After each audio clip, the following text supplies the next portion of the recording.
Happy WandaVision Day. And boy, do we have a lot to talk about today, ladies and gentlemen, but not before you check out, if you haven't seen the latest episode, get out of here. Go watch it. It's on Disney Plus right now. Take you about 40 minutes. You'll pop back here. You spend some time with us, and we will freak out together because it is spoilers in 5, 4, 3, 2. Graphics. Spoiler. Explosion. You guys, I don't even know where to start with this episode. Wait, I do. The end. We're going to talk about the end first. I swear there's a lot to talk about and unpack with this episode, but we have to talk about it because this week, ladies and gentlemen, Eric is your Wanda because he manifested it and he called this twist last week. This is it, you guys. This is a major moment in the MCU, not just for this show, for the entire MCU. The implications are infinite. I'm not even exaggerating. No. I feel this way. This is like 13, however long the MCU's been around, like 13 years in the making, you might argue. 20 years if you want to go back. 13 years in the making, and it ended at the end of a television show on Disney Plus in a fake sitcom riffing off Family Ties and Full House with Emin Peters with an inexplicable Brooklyn accent to Hearst clothing. I love it. So I can't even handle how much I freaking love this. I'm so excited. Eric, deal with me. Let's do this together, man. Yeah, I watched this episode at 3 a.m, by the way. I tried to stay up. I was too tired, went to sleep, and then I woke up, couldn't fall back asleep, and went, I guess I'm going to the living room to watch WandaVision. So I watched it at 3 a.m, and then freaked out and like had to get on Twitter and talk to people. And I did have a friend who was texting me because she saw me tweet about it because it was like, oh my gosh, this is actually happening. The X-Men movie universe and the MCU have finally come together in this bizarre way, and we have a lot more to figure out about it all, but having him show up there has the other Pietro was amazing. And the fact that they set it up, I mean, I have to say, I hope you guys are loving the show by now, right? Because like this, we had talked about this, I think you and I were on board with episode 1. I was anyway. Yeah. Oh no, for sure. Yeah. And then it just kept getting better from there in my mind, and like it kept getting more and more layered. But the fact that they built up to the point where they could really have her say, Darcy say, you recast him, you know, right. You recast your brother. And it's great. And what I don't know, and I want us to talk about right now is, is this it? Like, did she somehow merge the universes? I mean, we know that she's going to be in Doctor Strange in the Multiverse, right? Yeah, multiverse of madness. Madness. We had talked about last week that it was very much looking like they were setting up Wanda to be an inadvertent villain. Mm-hmm. We talked about this as a really beautiful metaphor for grief, which I think that's clear and it's been unfolding over time. But certainly with what Monica said this week in terms of it felt like grief, and it was just for those who are under her sway, they feel her grief. Yeah. That they have to experience it with her, which, by the way, if you guys have seen Midsummer, is like a very Midsummerian moment for me, which that's my favorite moment in the movie, when they have to experience grief together, because sometimes the grief is so large, it's too much to take on yourself. But if you think about it, she's saying, I have what I want. I'm never going to lose it again. Clearly, Vision isn't on board with this. Yeah. So she's going to lose it again. So she's definitely on the trajectory to becoming a full-on villain. The kids are a question mark for me. And then circling all the way back, this idea of death and rebirth, and can you control it or can you not, or when should you and would you not, is the other big grief in her life, her twin. Was it so much that she actually broke through the universes and pulled in the spare? Right. Yeah. Because in this episode, we get a little bit more of the rules. Of course, we still don't know the specifics about how she brought Vision back. But of course, Vision is not a human, and there's a lot more wiggle room there. Yeah. But she kind of unequivocally says she cannot resurrect people. When her kids want her to resurrect the dog, she says, and first Agnes goes, can you do that? And she's like, I can't do that. But she wants her brother back. And so she gets, like you said, a spare. Another version of her brother is out there.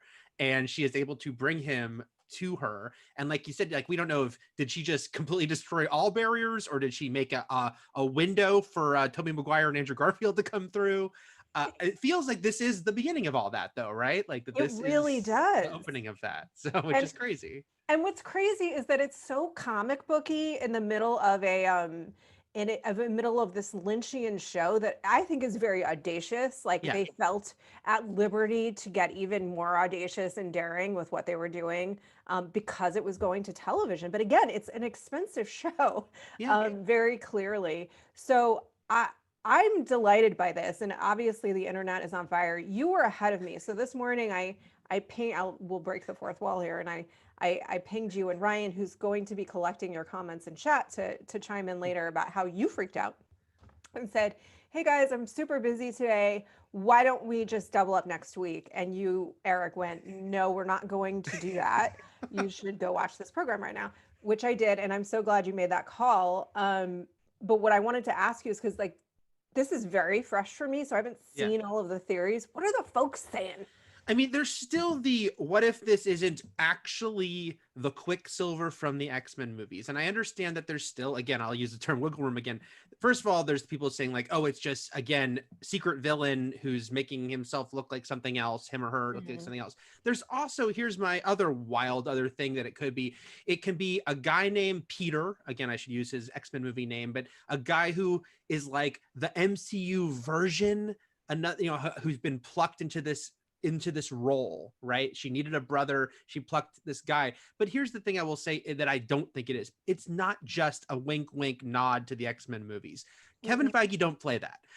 Like there's no way. So whether this is literally the X-Men we saw in those movies, that the Quicksilver we saw in those X-Men movies or not, this is saying he exists, like unequivocally to me. I just don't believe that they would be that. It would be a dick move, right? Especially because we know they're doing the multiverse. There's no reason to do that.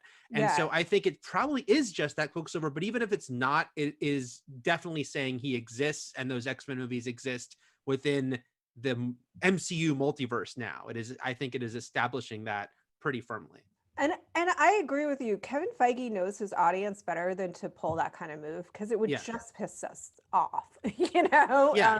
And we were just saying, Ryan, just before this, I was talking about how this episode was referencing family ties, but also, which we want to talk about in a minute, but also made very overt Full House references. And he was saying, well, it was notable that they weren't going to bring the twins in, the Olsen twins. And I said, yeah, that's a bridge too far. Like, it would actually take me out of the world. And we were both agreeing that that's why Kevin Feige is there, to be like, no. Right, like, right. Even I don't even know that the twins would have agreed to it, candidly, or that she would have been into it, because I think it does break it just a little too much. Like, if you know Full House, you see the references. First of all, it's twins. Yeah. And you can have fun. Like, again, they have direct visual homage to Full House in the opening credits there with that shot of them picnicking. And that's like a fun little in-joke versus casting Evan Peters to play another version of her brother. Like, again, he was only playing this part in movies a couple of years ago. So it's not even like a distant, like, it's not when you bring back a legacy actor 20 years later. This is like, they know what they're doing. And by telling us the multiverse is coming, they know what they're doing. So again, maybe this isn't literally that guy, but it's definitely aiming right towards that, 100%. You don't name a movie the multiverse knowing that that in our world we understand that this deal has happened. And we understand the implications that the X-Men will come in at some point.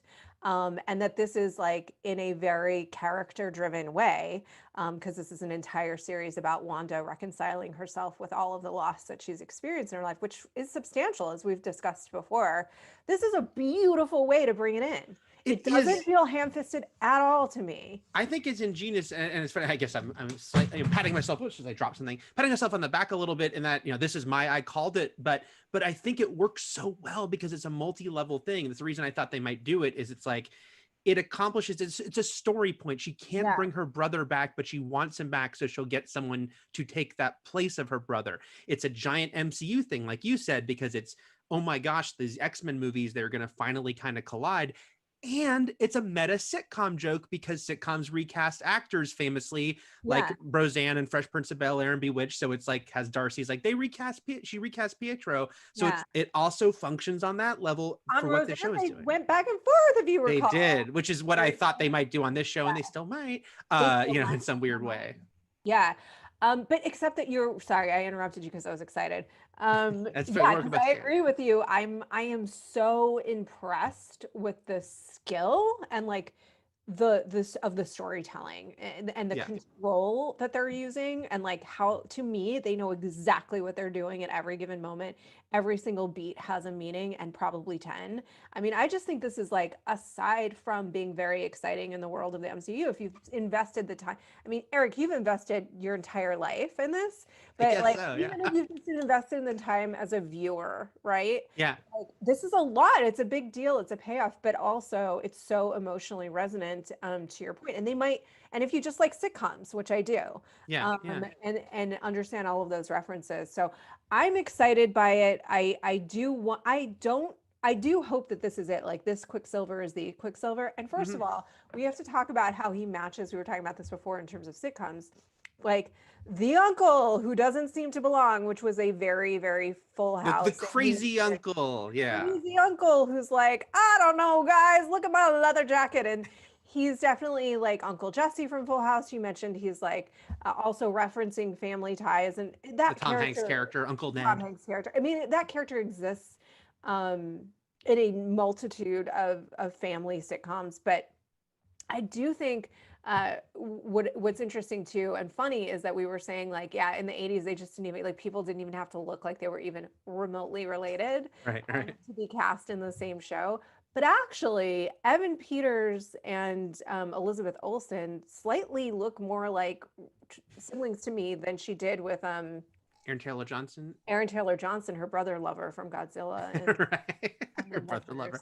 lover. There was an Ultimate Avengers or Ultimate X-Men comic book, Roth, that decided to say that they were full Lannisters in this alternate universe. Oh no, It wasn't well gross. received, that plot twist for the most part. But Yeah, and hopefully none of that is. no, no, let's I think not the go MCU there. is not going to go that far. No, no, we don't need that. We do not need that. Let's talk about Vision because we talked about last week, Eric, as well. Again, just having the finger on the pulse here. The idea that the corpse was she just seeing in her mind that he was a corpse, or is he actually reanimated? Well, now we know she took the body. He's actually reanimated, but he also isn't fully. I mean, her controls are breaking left, right, and center, Yeah. right? The control. He was saying. Is I sure this started out subconsciously for you? And what's interesting to me is I think so too. And I imagine that this was happening for her somehow subconsciously. And maybe she even pulled Evan Peters in subconsciously because they kept bringing in her brother and they kept bringing it up. And so she was missing him more and more. And then they made the point to say, no, I can't bring people or sentient things back to life in that way if they're not also a robot, I'm Right, assuming. right. So let's talk about like, is Vision what's happening? Like, is he back, or is it because he is also mechanical, or what is it? I mean, it seems like she somehow was able to, yeah, somehow reanimate him, but pointedly, as he mentions, he has no memories from before they were there. And this is the episode where we really see him kind of try to break free, at least, because he finally starts kind of calling her out on the things that are happening and the sort of glitches and seeing Agnes, stumble. And they have that confrontation with that picture right there where they're flying at each other. It's like he's finally like saying this is wrong, and also saying like he realizes that she's behind it, that she is controlling these people, because he has that moment with was it Norm in the office where he's able to kind of free him briefly and talk to the real guy. But it is interesting to kind of think like, yeah, what is he exactly, and how she says we can't leave, so it feels like there are rules established here. And that's why I mean, there's a lot of speculation, some of it based on the comics, some of it like what would make sense here about Mephisto from the comics, because there does seem to be a slight deal with the devil thing happening here, right? Because in this episode, Wanda says, I don't know how any of this started in the first place. So it feels like this was presented to her, and then she has control, but it wasn't something, at least consciously, that she's like, I'm going to do this.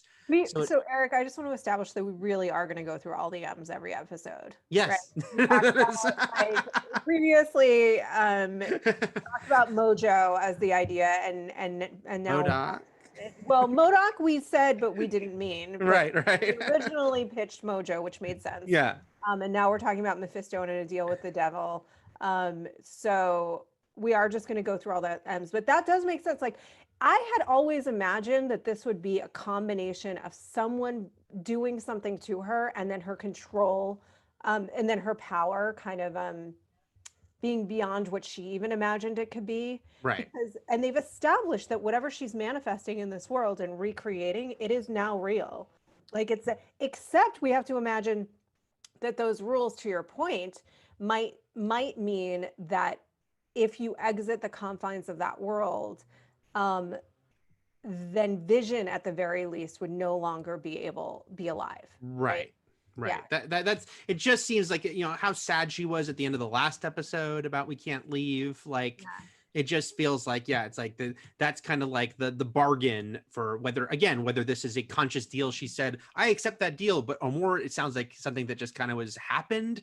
Is like, yeah, that this is kind of the rules, is we live this kind of fantasy happy life here, but that's it. We can't go anywhere else, because then you are once again dead, you know, once that happens. Well, but also somebody wants something from her, right? Right. And that thing is those children. Yeah, right? and they brought that this episode had a lot, because it had Vision call out that there are no other kids in the town. Yeah. And it just again feels like, what is happening again? Agnes seems to know a lot, so I understand why people are suspicious of Agnes, because it's just like, is she just more and more in the know, because it does seem like more and more like the barrier is coming down, or is it that she is actually, like, you know, manipulating things? Like when she comes over with that doghouse, which Vision even says, like, she just showed up with the thing we needed right then. Is that because Wanda is kind of calling her over, because in the sitcom part, you know, here she comes, or is that because Agnes knows? You know, that's still interesting question about her. Yeah, I do think that she is one of the more interesting characters in that sense. I'm going to go with she knows. I'm going to go with Agnes has more control than she's letting on, because she is almost always the one, and to show up with the thing or at the moment or whatever. Yeah. Except for the one time when Wanda really needed someone, and Monica calls this out. First of all, we got to talk about the Captain Marvel shade, but we'll get there. Yeah. And Monica calls this out, where she says, you had me there to deliver your babies.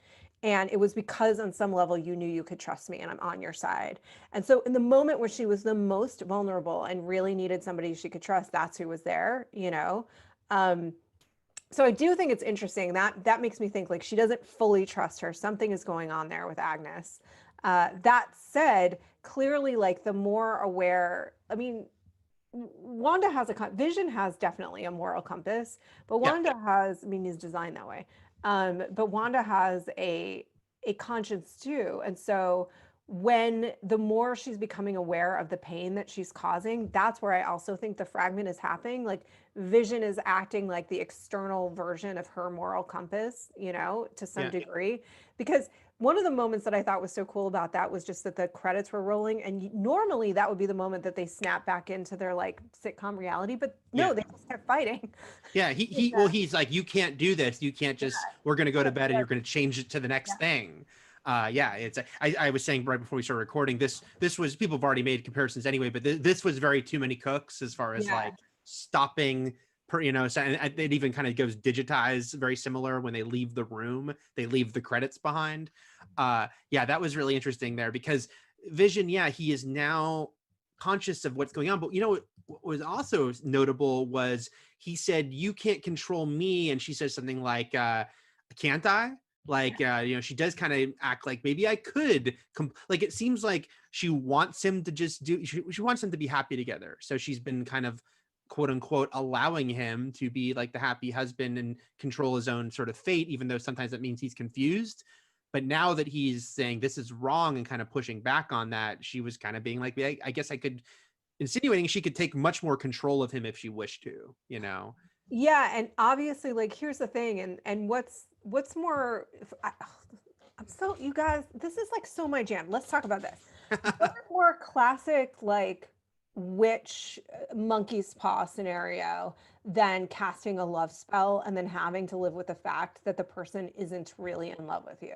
Mhm. You know, and so like in this case, Vision really is in love with Wanda, or was when he was live, and she was really in love with him. But now she wants to have control, but not so much control that she can no longer enjoy it. You know what I mean? Right. That's one thing. And what is more classic, like deal with the devil than for a kid?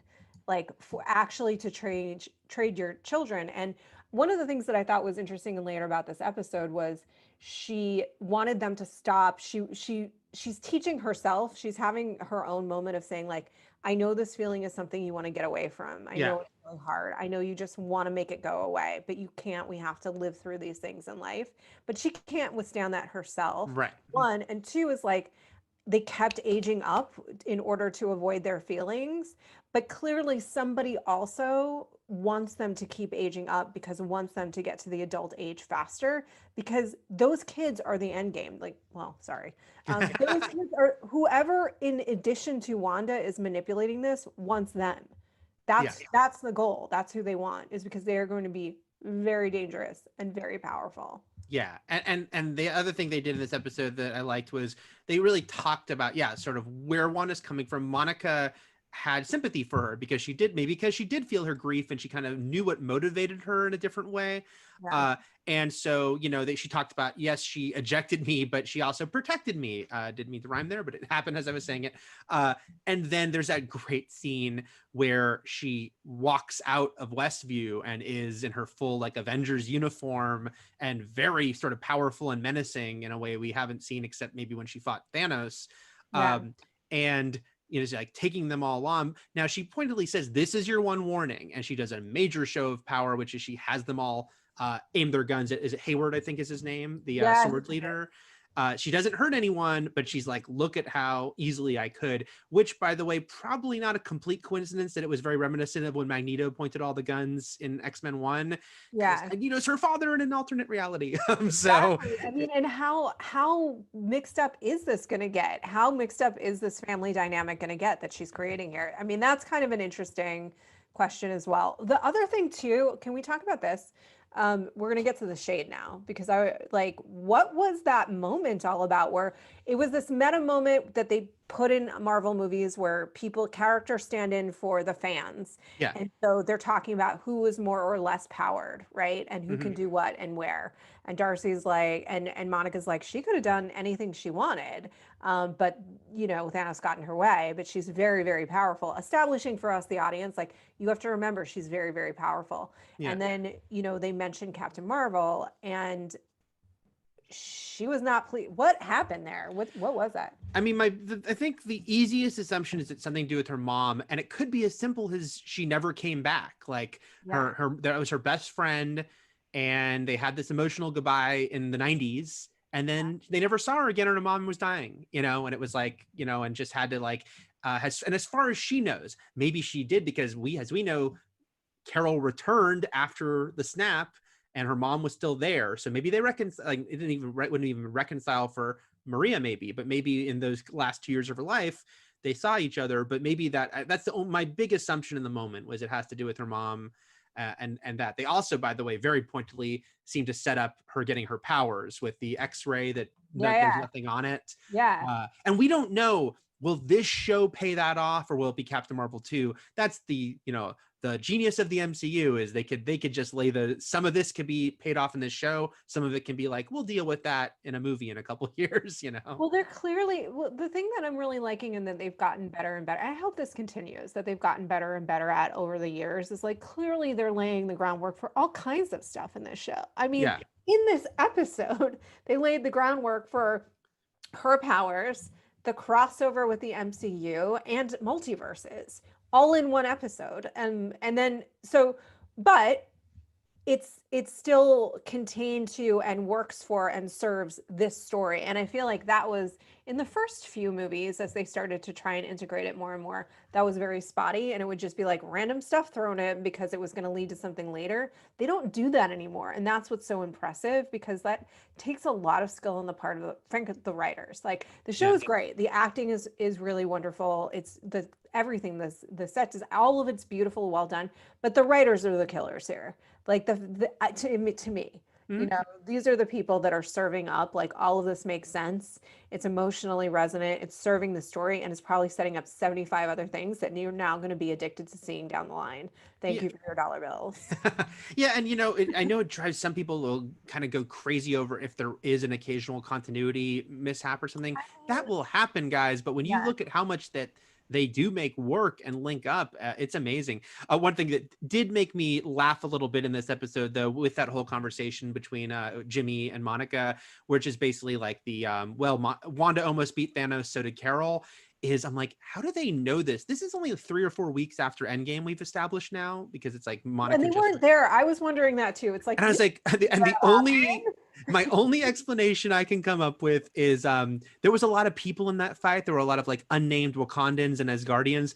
Maybe a couple were live streaming. I don't know, you know, because I'm like, how did they know that Wanda almost beat Thanos? well, my version of that is that there was like massive debriefings, Right, and right. they were, for some reason, had, but I don't know that they would have been granted to that level of security. I don't know, whatever, we're making Especially because it's so soon after. Like, this is Yeah. this is like the time where there'd be like, this should still be like so many meetings and chaos and discussing like what happened and how are we back and who caused this and all that stuff, you know. Yeah, no, 100%. And she also just, yeah, she definitely wouldn't know this because she just got blipped back. You know what? It's fine. Right, right. That's what I'm saying. It's like that's a more like, that's a funny thing. The only other thing, my only other criticism of this episode was I thought there was a little bit of an easiness to. I didn't quite understand the logic behind the well, we'll send through like an 80s technology drone and that won't get changed. It was a little bit of a like, I don't know quite if that works, like, because the other drone like right away kind of blipped out and then got changed into an old helicopter. And I guess the idea was if we use 80s tech, and I guess you have to go with the fact that in the MCU, 80s tech, they probably would have had like drones already, maybe if SHIELD were behind it. Yeah. But it was just a little bit of a stretch of like, how does that quite work? Or I'll go with it. Yeah, I agree with that. It didn't bother me that much. But yes, I agree. Like, they tried to establish a reasoning for why that would work, and it was enough. And there was enough else that was sort of packed into the episode that I thought really, really worked. Ryan, will you please go to the chat and let us know what they're saying, what they liked, what they didn't like? Were they surprised? Are they excited? Do they think that this is the X-Men Quicksilver?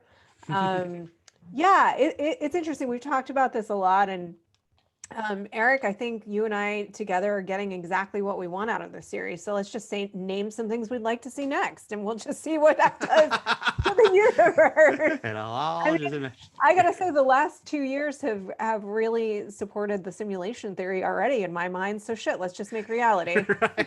Right. They pointedly have Monica talk about a aerospace engineer friend of hers who's going to try to help them design some sort of suit to make it into Westview without getting taken over by Wanda. And of course, now you have to wonder, who is this character? Will this be someone we've already met, or the introduction of someone we don't know yet that is notable?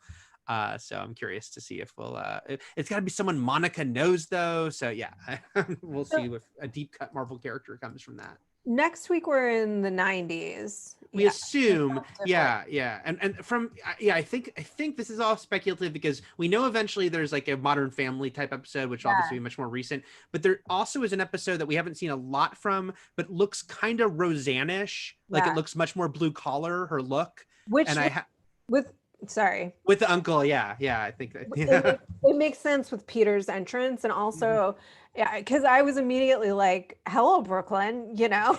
Right. And so I was hopeful that we would get Married with Children, but I'll take Roseanne from the original. version of Roseanne in its stead. Ryan, what are they saying? Oh, sorry. Go, I was Eric. just going to say that because it's never a one-to-one, I bet you're right that there will be some Married with Children DNA in there. Like this episode, it was like 70% family ties, but there was also Growing Pains and Full House. Like that's Yeah. what they kind of do. They have like the main thing, and then they're pulling in other stuff in the era. So there'll probably be some Bundy-ish stuff. I would like, I mean, and it also like, it would probably be a bridge too far to go too Bundy-ish, because Bundy was like, yeah, it was a comment on sitcoms, right? Like Married with Children was a comment on sitcoms already. Not the Cosbys, I believe, was the ad campaign for that show. Yeah, so like Married, which I mean, Roseanne was more just a different version of it, right? So I think it's Roseanne, but maybe a little bit. I'd like to see a little Peggy from her. I would not say no to that. Right. What Ryan? What are they saying in the chat? Oh, they're saying so much in the chat. Thanks to everyone who's been speaking up. I think the pivot points is everyone's pretty split on, is it actually the X-Men Quicksilver or not? Langley Neely says, I seriously think he's not Quicksilver from the Fox X-Men films. I think this is Mephisto in disguise. He's using the image to trick her, and the audience is expecting multiverse stuff. So I think that's where most of the debate is on, is if it's Mephisto or not. Brandon Gaines says, I'm not sold in the idea that we will see Mephisto. And then people also wondering how much Agnes is involved. I think those are kind of like the three big, like, who's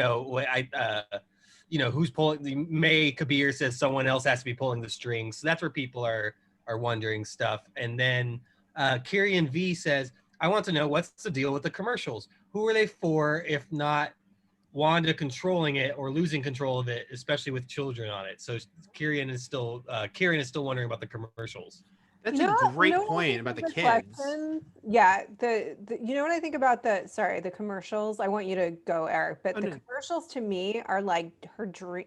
You know how when you dream, it's kind of like you are working through some of your subconscious angst. I think, Eric, you were the first one to point out that the commercials are often touch points for her trauma. Yeah. And I feel like they're just ways that she's safely working through some of that stuff. But it's also just cool. It's a nice addition. But Eric, what were you going to say? Oh, no. Yeah, very similar. The commercials definitely seem to just be pinpointing like sort of, the people and things that have shaped her in a negative way. This one very pointedly with Lagos and the tagline for "When you make a mess, you didn't mean to." And Lagos is where she killed a bunch of people by accident. Yeah. And like the very blood looking, that image we just saw of like the paper towel with the juice stain. But it is interesting, assuming that everyone in this, including the people in the commercial, again, are real people. It does stand out that there are kids in those commercials, because they are the exception to the rule that we've seen no children except for Tommy and Billy. Yeah, that's right. That's interesting. Ooh, we'll have to think on that. I like the idea. I do not think this works if it's just her. You know what I mean? Mm-hmm. It could, but I think it works because like she could just really have wanted kids and then delivered something that was beyond her. It's just that there seems to be call outs, like as if the show itself, like it's for the children, It does seem like there is another entity at play as well. And I maintain they are 100% their end game. Their goal is those kids. Her goal is a happy life. Like even just the point where she was trying to stop them from keeping to age themselves again and again and again. Right. Like that to me is what, but I don't know. It depends on how it was executed, but I like the idea that she has called in. She wasn't able to resurrect her actual brother. Mm-hmm. So she has called in the closest thing to it.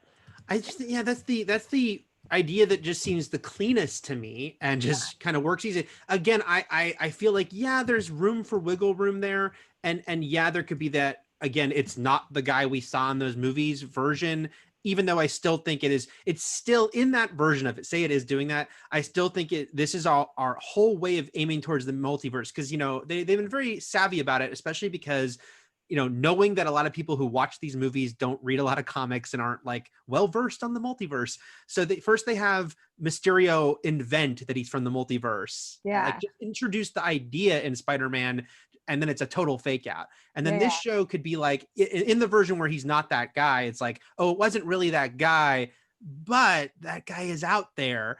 And then you introduce it. But I'd like if it were the simplest version and it is him, just because I feel like it just works. Like I think it just really works too. And I feel like no need to overcomplicate it, you know? I mean, it's already fairly complicated, but like, right. no need to like layer it more and more and more.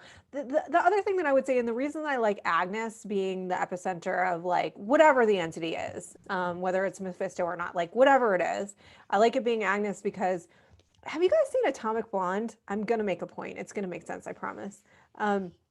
One of the things that really bothered me about that movie is like, it stands out so much. She would be the worst spy.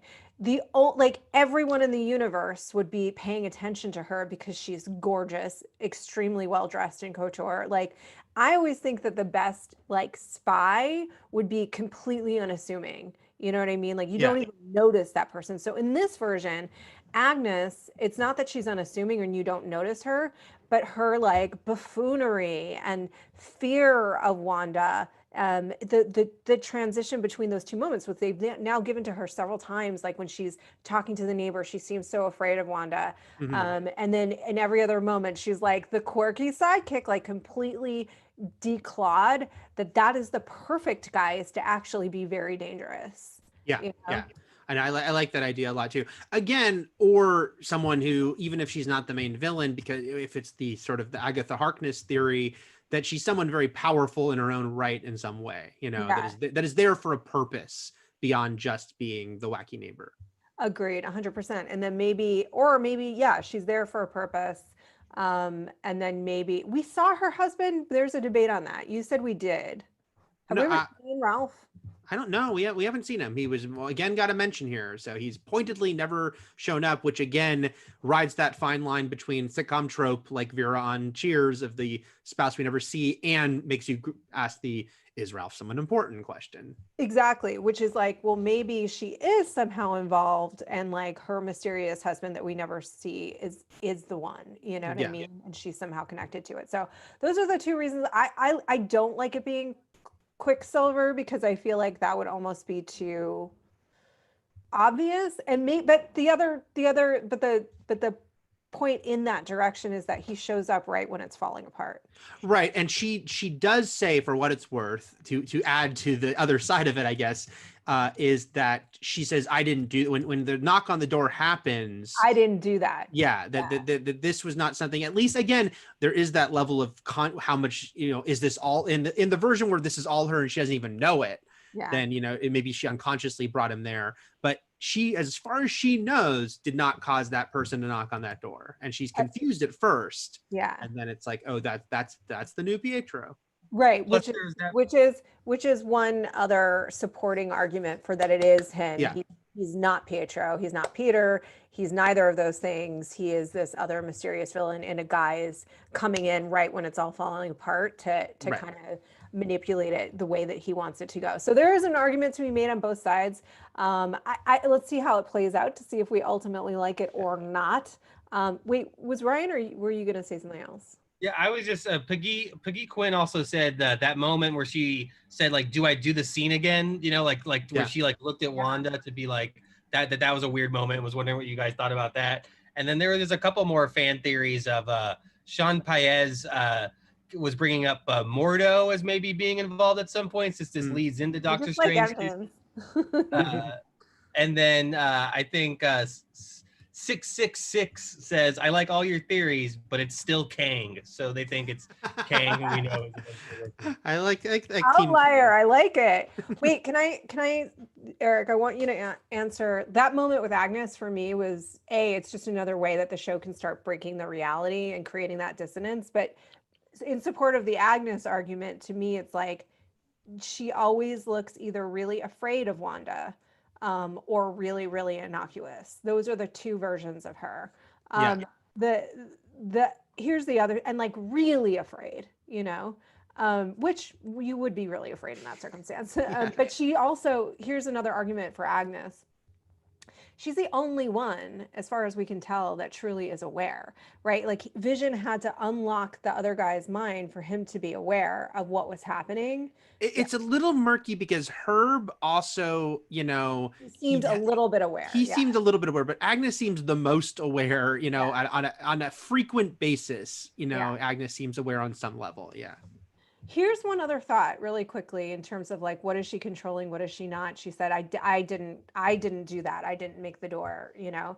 And he brings up earlier, I assume this started because of your subconscious. I don't even know how it started. And here's what I would say. I'm going to get psychological for a second. Pop Psychology by J.R.O. is this. At any given moment, the way that we're operating in our lives actually does have all of those elements in it.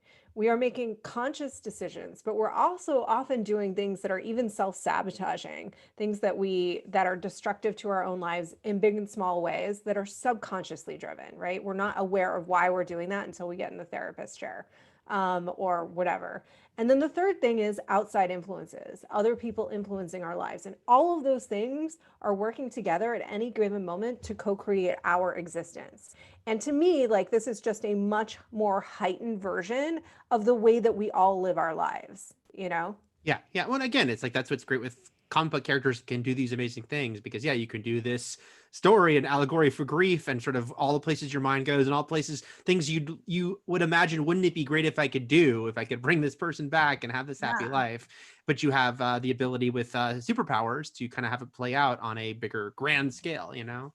Or I mean, I'm just saying, like, there's probably times in all of our lives when we've been like, well, I didn't do that. That wasn't my choice. Right. At some level it was, you know? Yeah. And I think we're going to we'll probably run at the end of SJU on Monday.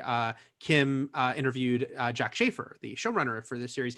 And she did say, she said she was very conscious of like the crazy lady trope, and she didn't want it to be like she's gone crazy, like that they're, you know, that I think it's writing a fine line, but with a character that, you know, has all this ability and has gone through all this trauma of like, yeah, like you said, like maybe not even realizing all the levels it's operating at, and certainly being about like extreme grief and doing things you shouldn't do.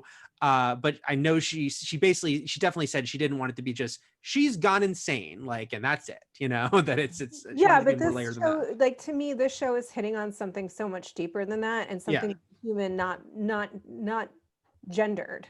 You know, these behaviors, these feelings are true of human beings. Every human being is on some degree self-sabotaging. Right. And I don't even think, you know, it's funny when you, again, because this show was the first time we really got to dig in deep with these characters.